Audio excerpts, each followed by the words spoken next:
ఏమిటైంది? చూస్తున్నాను. ఏమిటి చూస్తున్నావు? ఆయన నా జాకెట్ ని నైసుగా నాజూగా రుద్దుతుంటే చూస్తున్నాను. నైస్ గా నాసుగా రుద్దుంటే అలా ఊగుతూ చూడాలా? ఏమయ్యా ఇంకా ఏం చెప్తావు? పెట్టేది ఎక్కాల. ఏమిటది? అదే ఇస్త్రీ పెట్టే. వేడెక్కడ రుద్దులేవా? కట్టండి. ఏ రుద్దిన ఉపయోగం లేదండి. అదే ఏడెక్కిన తర్వాత రుద్దితే చక్కగా అడుగుద్దండి. మనం ఒకసారి సెలవు చేసి వదిలితే 15 రోజుల తర్వాత మన పేరు చెప్పుకోవాలి. అది మన స్టైల్. అబ్బా ఎంత మంచి స్టైలు. నువ్వు ఇంకా ఎక్కడే ఉన్నావు? పోలపడికి. అమ్మో నా జాకెట్ పాడైతేను. నేనున్నానుగా. నీకు తెలియదండి, మనం జాగ్రత్తగా ఉండకపోతే ఇష్టం వచ్చినట్టు రుద్దేస్తారు. నేనున్నానని చెప్పాగా. పోలపడికి. అబ్బా మీరే మొగుడండి. ఏ నేనేమన్నా చాలా తప్పకుండా ఉమ్మడి మొగుడిని దొంగ మొగుడిని అనుకున్నావా? మీరు అనుమానం మొగుళ్ళండి. నువ్వు పోతావా? పోవా? మీరు రోడ్డు మీద పోయే ప్రతి ఆడదాన్ని చూడొచ్చు, నేను మాత్రం మొగోళ్ళని చూడకూడదు. మొగోళ్ళకు నీతి, ఆడలకు నీతి. ఏంటి బాబు ఆవిడ మిమ్మల్ని అనుమానిస్తుంది? తాము మంచి తిరుగుబోతేంటి? నేను తిరుగుబోతుని తాగుబోతునే కాదు, పొగరబోతుని కూడా జాగ్రత్త. రుద్దు వద్దులే ఇడిదే. మిగతాది లోనకెళ్ళి చెంబుతో తోగుకుంటారే. దాంతో రుద్దుకుంటాను. నీకెందుకు? ఏమిటండి మీరనేది? అవును, నా కళ్ళతో చూసింది, చెవులతో వినది చెప్పాను. అందుకే కాబోలు పెళ్లి ప్రస్తావన ఎప్పుడు తెచ్చినా సమాధానమే చెప్పేవాడు కాదు. ఇప్పుడు వాడి మనసు ఏమిటో తెలిసిందిగా. శాంతిని చేసుకోమని వాళ్ళని ఊరికే సతాయించకు. ఆశపడ్డవన్నీ అవుతాయిట్లండి.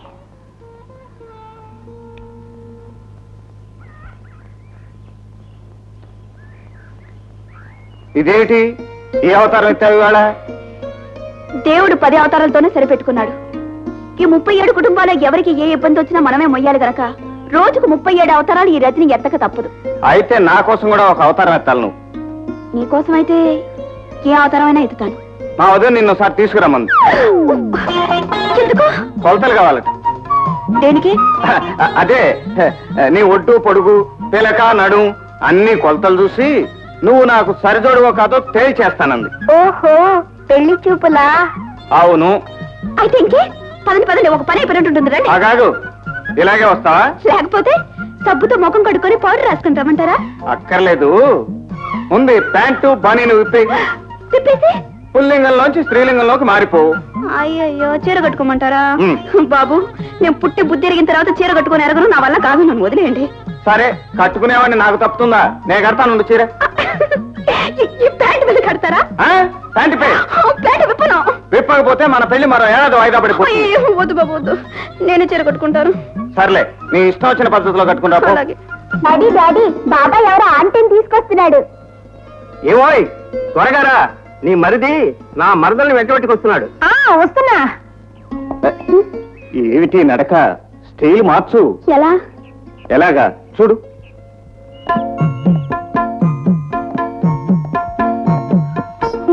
రా రజని.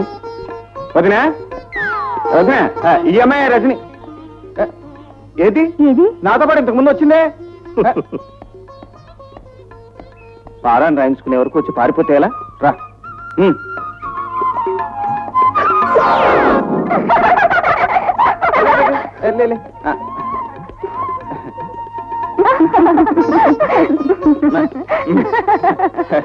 పాపం చీర కాళ్ళ కట్టుపడి. బావా చీర కాలి కట్టుపడ్డం కాదు, కాలే చీర కట్టుపడి ఉంటుంది. Correct correct. ఈనాడు ఇలా చీర కట్టడం. పాపం మా తమ్ముడు వాళ్ళ ఉదయం దగ్గర మార్కులు కొట్టేయడానికి హఠాత్తుగా చీర కట్టి తీసుకొచ్చుకున్నాడు. మమ్మీ ఆంటీ ఏడుస్తుంది. రజని అరే ఏంటిది? ఊరుకు. నన్ను క్షమించండి. కండవాళ్ళ ఆత్మీయతకు అనురాగాలకు దూరంగా పెరిగిన అనాథని నన్ను నేను రక్షించుకోవటం కోసం మొగరాళ్ళ తలపెరుస్తున్న నేర్చుకున్నదే తప్ప ఆచారాలు సంప్రదాయాలు అలవాటు చేసుకోలేకపోయాను. నాకెవరు చెప్పలేదు, చెప్పడానికి ఎవరు లేదు కూడా. ఊరుకోమ్మా, ఇక నుంచి నువ్వు అనాథం కావు. మా రవీంద్ర కాబోయే భార్యవు. ఈ ఇల్లు నీది, మేమంతా నీ వాళ్ళం. అదేమిటి మమ్మీ, బాబాయ్ చేసుకునేది శాంతి పిన్ని కదా, ఈ అంటే అంటావే? తప్పమ్మా ఈ ఆంటీయే బాబాయిని చేసుకునేది. సార్ ఆ లాల్ గాడు గోడౌన్ దగ్గరికి లారీలతో బయలుదేరాడు. అండర్ గ్రౌండ్ లో ఉన్న సామాన్ తనే తీసుకెళ్తాడు. అలా జరగడానికి వీల్లేదు. వాడు గోడౌన్ దగ్గర గొడవ మొదలు పెడితే మన పరువు పసార పాలవుతుంది. పద.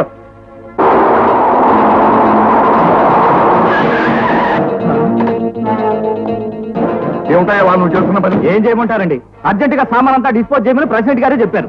ఆయన ఏదో చెప్పారని పట్ట పగలే అండర్ గ్రౌండ్ లో ఉన్న సామాను బయటికి తీస్తావా? అలా అయితే మీ సొమ్ము పూర్తవటం కాదు, మనందరం జైల్లో ఉంటాం. అది కాదండి, చేస్తున్నట్టు దొంగ వ్యాపారం అయినప్పుడు కొంచెం మెలకుగా ఉండాలయ్యా. మీకు నష్టం రాకుండా మా పరువు బజారం పడకుండా నేను ఒక పథకం ఇస్తానయ్యా. ఆనంద నిలయం పడిపోయిన స్థలంలో రేపు మేము ఒక 5 స్టార్ హోటల్కి శంకుస్థాపన చేయబోతున్నాం. ఆ సందర్భంగా పార్టీ ప్రెసిడెంట్ గారు ఆహ్వానించబోతున్నాం. దానికి దీనికి సంబంధం ఏంటండి? ఉందయ్యా, చాలా దగ్గర సంబంధం ఉంది. చెప్తా విను.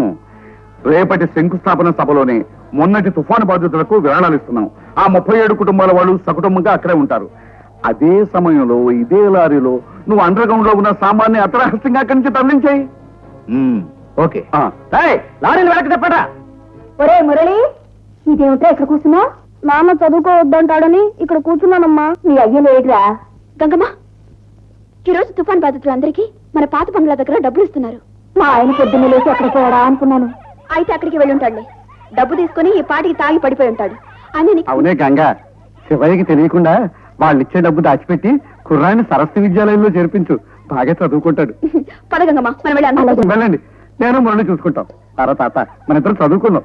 ప్రెసిడెంట్ గారికి, ప్రెసిడెంట్ గారికి, ప్రెసిడెంట్ గారికి, ప్రెసిడెంట్ గారికి. మన వాళ్ళందరూ క్యూలో ఉన్నట్టున్న సింహాచలం. వందే మాతరం బాబాయ్, మురళి, శివయ్య తప్ప మిగతా వాళ్ళంతా వెళ్ళిపోతున్నారమ్మా. ఊరికి అలా తోసుకుంటారట. అలా తోసుకుంటే డబ్బులు ఇవ్వకుండా వెళ్ళగొడతారా? నిజమే పంతులు గారండి. 2 గంటల గారి నుంచి ప్రెసిడెంట్ గారికి జై కొట్టిస్తున్నారు తప్ప ఇందులో పైసలు ఇచ్చే అవలో జరగటం లేదు. అప్ప ఏమిటయ్యా మీ గొడవ? కాసేపు ప్రెసిడెంట్ గారికి జై అనండి. ఇదిగో శటకోపం గారు, అవతల జనం అంతా పిల్లా జల్లతో ఎండలో మాడిపోతున్నారు. మీ పరిగానే వాళ్ళు రోడ్లు వేయడానికి వెళ్ళాలి. అసలు ఎవరిని మీకు పత్రం ఇచ్చింది? అయిపోయిందమ్మా, 5 నిమిషాలు వర్జం కదా అని ఆగాం. అలా ఆయన కొబ్బరికాయ కొట్టడం ఏమిటి, ఇలా బాధితులకు విరాళాలు ఇవ్వడం జరిగిపోతుంది. కోపం ఇంకా సేపుంటే ఇది గొడవ చేసేట్టుంది. అక్కడ గోడౌన్ దగ్గరికి మన మస్తాన్ని పిస్తోల్ని పంపించావు. ఆహా, ఇక్కడ వీళ్ళని ఒక అరగంట తాత్సారం చేయిస్తే చాలు, అక్కడ మన పని అయిపోతుంది. Dog, dog, DOJ dog. DOJ dog. జాగ్రత్తగా తీసుకెళ్ళండి. తాత, అమ్మ డబ్బులు తేగానే నన్ను స్కూల్లో చేర్పిస్తావుగా? తప్పకుండా చేర్పిస్తాను రా. ఓం ప్రెసిడెంట్ గారికి, ప్రెసిడెంట్ గారికి, ప్రెసిడెంట్ గారికి. ఆగండి, ఈ శంకుస్థాపన కార్యక్రమం జరగడానికి వీల్లేదు. ఎందుకు వీలేదు? ఊరికి నడిబొట్టునున్న ఈ స్థలాన్ని గవర్నమెంట్ స్వాధీనం చేసుకుని ఇక్కడ వాటర్ ట్యాంక్ కట్టాలని నేను ప్రతిపాదించాను. ఆ ప్రతిపాదన ఇంకా పరిశీలనలో ఉండగా అర్థంతరంగా ఇక్కడ ఈ కార్యక్రమం జరగడానికి వీల్లేదు. వీల్లేదంటానికి నువ్వే పడవయ్యా. ఈ స్థలం గవర్నమెంట్ సొంతం కాదు, నాది. ఇందులో మేము మా ఇష్టం వచ్చినట్టు తైతక్కలు ఆడుకుంటాం. కాదంటానికి నీకేం అధికారం ఉంది? శటకోపం గారు, రూల్స్ తెలిసి కూడా మూర్ఖంగా మాట్లాడకండి.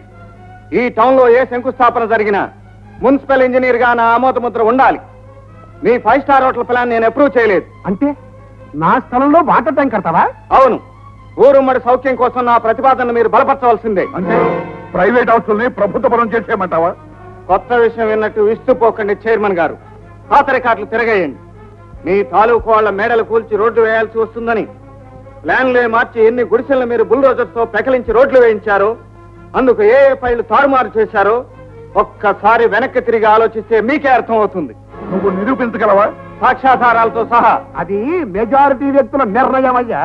ఇలా వ్యక్తులను కొనుక్కోగలిగారు కాబట్టే మీరు ఇన్నాళ్ళు బ్రతకగలిగారు. ఇంతకీ ఇప్పుడు ఏమంటారు? నేను ఇక్కడ ఇలాగే ఉండిపోయాను, కొబ్బరికాయ కొట్టనా వద్దా? మీరు కానివ్వండి సార్. అంతగా అయితే ఈ సంగతి కోర్టులో తేలుతుంది. అంతే అంతే, మీరు కొబ్బరికాయ కొట్టండి. ఇంజనీరు, నీ స్థాయికి మించిన పనుల్లో తలదూరుస్తున్నావు. నీ ఇంజిన్ కి ట్రబుల్ తెచ్చేస్తాను, జాగ్రత్త. ఇది పెట్రోల్ తో నడిచే ఇంజిన్ కాదు మిస్టర్ కాళేశ్వరరావు ట్రబుల్ ఇవ్వటానికి. ఇది పౌరుషం అనే రక్తంతో నడిచే ఇంజిన్. Take care. బుద్ధి లేదురా నీకు? వాళ్ళు ఖరీదైన వస్తూ జాగ్రత్తగా పట్టుకెళ్ళాలని తెలదు.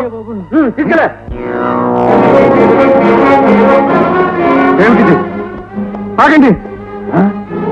ఒరే అహింసోడా, అక్కడ డబ్బులు ఇస్తా అంటే నువ్వు ఇక్కడేం చేస్తున్నావు బే? అంటే మీరు చేస్తున్న దొంగ పని బయటపడకూడదని ఇక్కడున్న మా వాళ్ళు అక్కడికి పంపించారన్నమాట. అవును, పంపాం. ఏం చేస్తావు బే? నాకు చేతైంది ఒకటే, తప్పు చేసిన వాడిని పోలీసులకు పట్టివ్వడం. రేయ్, నాకు చేతనైంది ఒకటేరా, సాక్ష్యం చెప్పేవాడిని సావు కట్టడం. నిన్ను సాక్ష్యం చెబుతావు.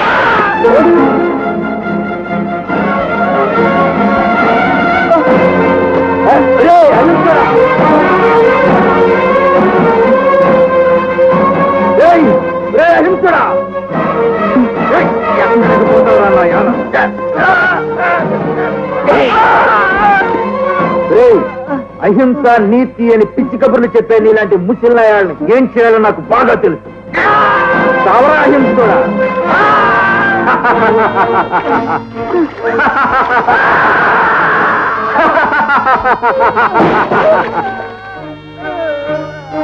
రావు గారు, నేను లారీని తీసుకెళ్తాను, మీరు కారులో వచ్చేయండి. పదండి.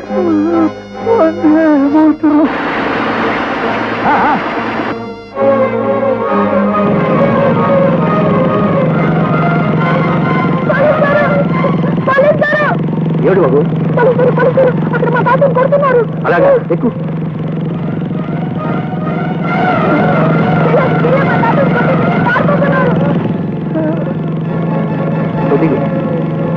తాతయ్య, తాతయ్య.